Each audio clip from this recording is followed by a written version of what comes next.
Let's return to This Week in America. Here's your host, Rick Bratton. Welcome back, everybody, coast to coast. This Week in America. Schnapplings in the Knossos Valley by Joseph Park is a fantasy appropriate for all ages, filled with action, intrigue, interesting characters, and humor. It highlights the wonder, imagination, and excitement of childhood and emphasizes the importance of diverse cultures, working together and teaching the lesson that judging others by their appearance is a very bad idea. Joseph Park is a longtime fantasy enthusiast and master storyteller. He created the Schnapplings tales for his children when they were young. Grew up on a farm in rural Kentucky, has 2 bachelor's degrees, one in music education, the other in electrical engineering. Retired in 2017 as a global director for his company, began a consulting business until the COVID pandemic. The break allowed him to dedicate time to one of his passions, writing. Joseph is an avid cave explorer and scuba diver, lives with his wife Rosemary in rural Tennessee. Joseph Park, author of Schnapplings in the Knossos Valley, our guest on This Week in America. Joseph, welcome to the program. It's great to have you with us. My pleasure, Rick. Glad to be with you. It is such an exciting book that you've written, and I can't wait to jump in and talk about it. And for anybody listening, I'm going to spell everything for you and direct you to the place to get information so you can buy the book. I love the idea. I love the creative characters that you've developed. I love the world that you've created. Where did the idea come from for this story?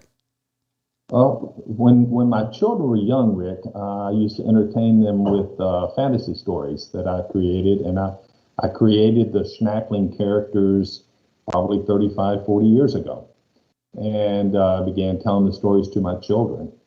And that's kind of where it came from. You know, this is amazing.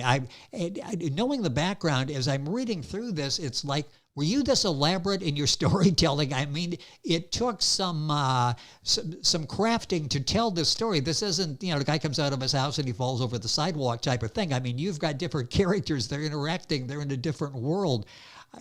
Was it that way in the beginning when you were telling these stories? Was it that fully developed? Yeah, they were pretty elaborate. Sometimes they would go on for hours. If we were in the car traveling, I would start a story and it could last for quite some time. And just kind of... I think you're a writer and have been all of your life, and now you've got the time to focus on that and doing so well. Joseph Park is our guest on the program. The book is Schnapplings in the Knossos Valley. Schnapplings is Schnapplings, and Knossos is Knossos. And I'll give you that again at the end of the conversation here today. We've got that on our website as well, so you can link on directly to the Amazon site, for example, and be able to get information and to order a copy of the book. How did this go from a story that I told my kids and they really enjoyed to actually getting the book published? Well, 2020 was, I think, a pivotal year for a lot of us. Yes. I had my consulting business, and I discontinued that during the pandemic. My son had asked me previously if I could write down some of the stories. The kids, we have 4 children, they remember the stories fondly. And he asked me if I could write some of them down so they could read them to their children. And I sat down to do that, started writing, and couldn't stop. It just kind of took on a life of its own. The book is Schnapplings in the Knossos Valley by Joseph Park, our guest on the program. Talk about developing the story. I talked about how elaborate it is with all of the characters, and we'll talk about some of the characters and the world they're living in here in a second. Did you have an outline in the beginning and lay this all out to tell the story? This is not just filling a little time as you're driving. This is actually a book that other people are going to be able to read and enjoy as well.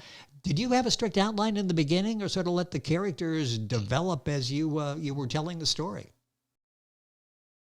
You know, Rick, I wish I could tell you I sat down to write the great American novel, and this story had been brewing in me and wanting to be released for years. But the truth of the matter is, I sat down to write some stories for my children, and it kind of just took on a life of its own. It was exhilarating. I didn't know any more what was going to happen next than the readers will when they're reading the book. So it was kind of an adventure for myself, and just kind of developed it as I went. You always need protagonists, you need antagonists, and I would create these characters and develop them as they came to mind. Let's talk about developing these characters, the different characters, a wide variety of characters in the book. Talk about several of the main ones and how you went about developing them, because actually we read a little bit and suddenly these characters take on a personality in our mind and they come alive as we're reading the story. Right. Well, I think probably the pivotal character or the main character in the story is Barthos, who is a Schnappling. He and his family have been sent to look for a place for the Schnapplings to resettle after about a decade of war with characters from Grimland who had invaded.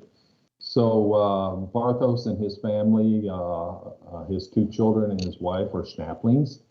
When they get to the valley, when they discover the Knossos Valley, it is inhabited, and we have characters like the Torquians, we have the Frisians, we have the Lenards, Vernathians, all of whom they have to convince to allow them to settle in the valley is kind of the first challenge that they have. So, each of those characters, just as they came to mind, I would develop them, and I really wanted a lot of diversity in the characters, and I think you'll find that when you read the book. There are characters in there called Elfman, and quite frankly, they're based on my grandchildren. Remember, I sat down to write stories to my grandchildren, Yes. So I incorporated them into the book. So each of the Elfman children are one of my I now have 11, but when I wrote the book, 10 grandchildren. And I based a lot of it on their individual personalities. It's amazing how different, children can be. And so I kind of took their personality traits and built them into these Elfman characters. In the book, you've got the Pit of Paradox, for example. One of the things we're reading along and get really wrapped up in this. Explain the Pit of Paradox.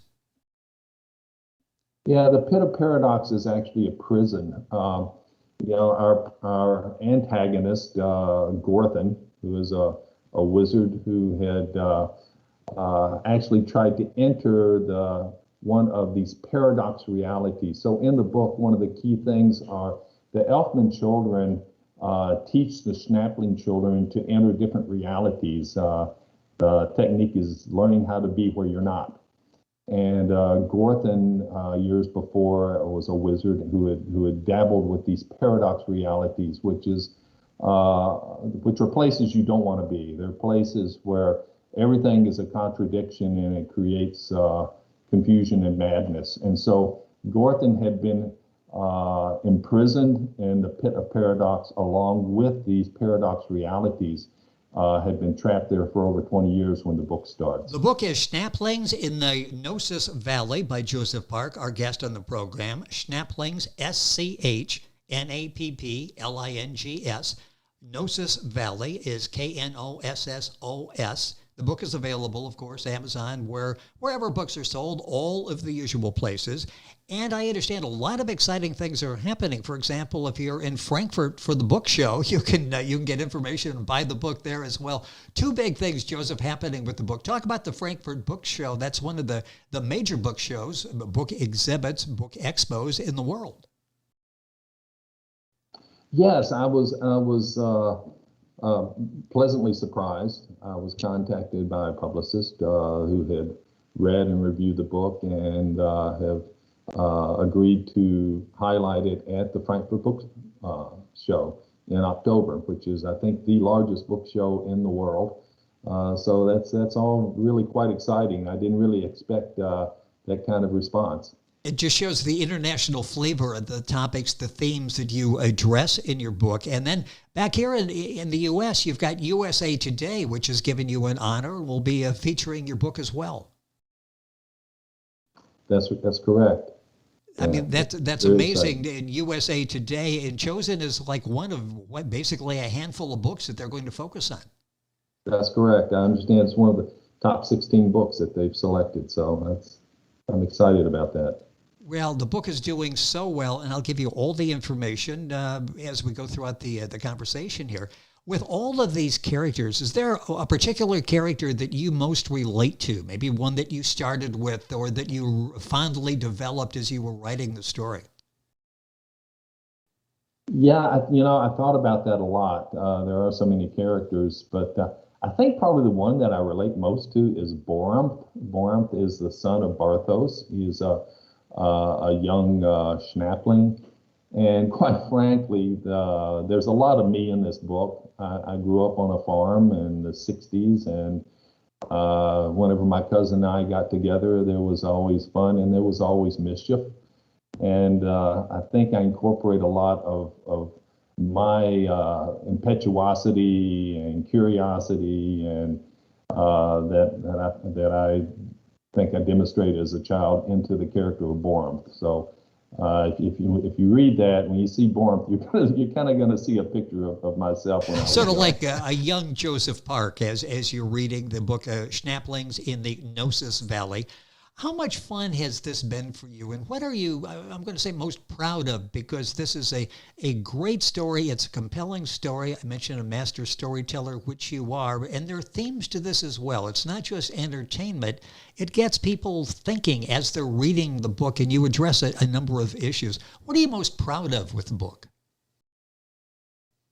You know, Rick, I've read a lot of current fantasy stories. I grew up with the stories of C.S. Lewis and Tolkien and Lewis Carroll and the like. But some of the modern fantasy. One of the things that it disappoints me is that there seems to be a lot of unnecessary violence and darkness in these books. Yes. I think I've told a story here that has enough intrigue and interest and twists and turns without necessarily relying on just unnecessary violence and darkness to tell the story. Now, I wrote this with my grandchildren in mind, so I wanted to write a book that I would be happy for them to read, and which I also thought that they would enjoy. So I think I've been able to do that, and I'm proud of being that. And I mentioned in the beginning, this really is for all ages, isn't it? You can, older people and really older people, such as myself, can read this, enjoy it, and it's a thought-provoking book as well. So this really is for everybody. It is. I kind of wrote it with middle school age in mind, but I can tell you that my 8-year-old granddaughter absolutely devoured it. I have a 6-year-old granddaughter who enjoyed having it read to her. I've had several adults who have commented on it. So I really think there's an appeal here for quite a wide audience. Let's talk about the process again. Once you create characters and then you create this world they're living in and all of the conflict and everything they have to deal with, now you have to write a compelling story that is going to hold people's attention. You do that. We're on the edge of our seats as we're reading the book, and some surprises along the way as well. Talk about those. Were they in the back of your mind that I need to keep this story moving and maybe taking some unexpected turns, or did you have those all planned out ahead of time? They weren't really planned out. I would create these scenarios, and in the book, I go back and forth between several different scenes, with different characters. And as I created those, I thought, there has to be a way to tie all this together. And so I would start kind of working backwards on how this particular scenario would best apply to or attach to another scenario within the book, and just kind of wove it together like that. Quite frankly, one of the protagonists, there's some deceit going on there. The idea for that came from one of my grandchildren. She said that, hey, you need one of your good characters to not be so good, and so I took her advice and developed that into the story as well. But I was kind of putting all these stories together, and then went back and tied them together so that they flow. And it does. And if you think, okay, I know where the story's going, not necessarily. Joseph has a way of keeping your interest in things you might not have seen coming into the story. You mentioned the kids, the grandkids. What's this been like for the whole family? It sounds like a real family affair. It started with the family experience, encouraged by the family, input from the family. What's this been like with the kids and the grandkids? Oh, it's been wonderful. It's been really exciting. They've all enjoyed, not only reading the book, but sharing it with their friends and sharing it with others. I have one granddaughter who is an aspiring author, who I believe to be quite talented. She's extremely excited about it and is in the process of writing a fantasy book of her own at age 11 and is doing quite well. So it's kind of been an inspiration for her.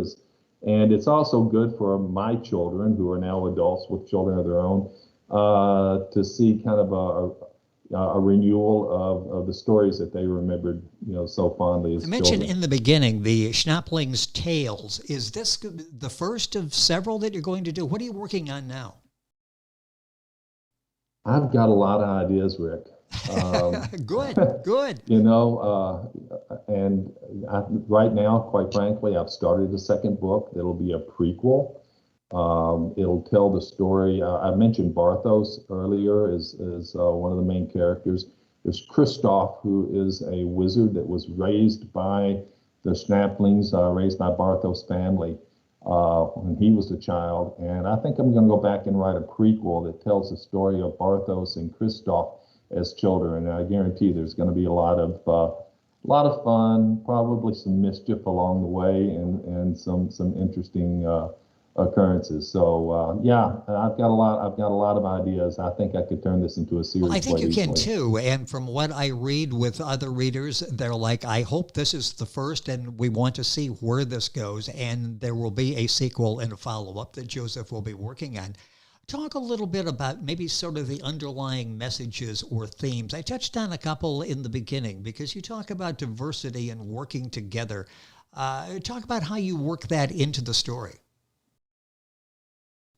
Yeah, there's several places within the book where when the characters meet others from other cultures or from other communities, that they jump to conclusions.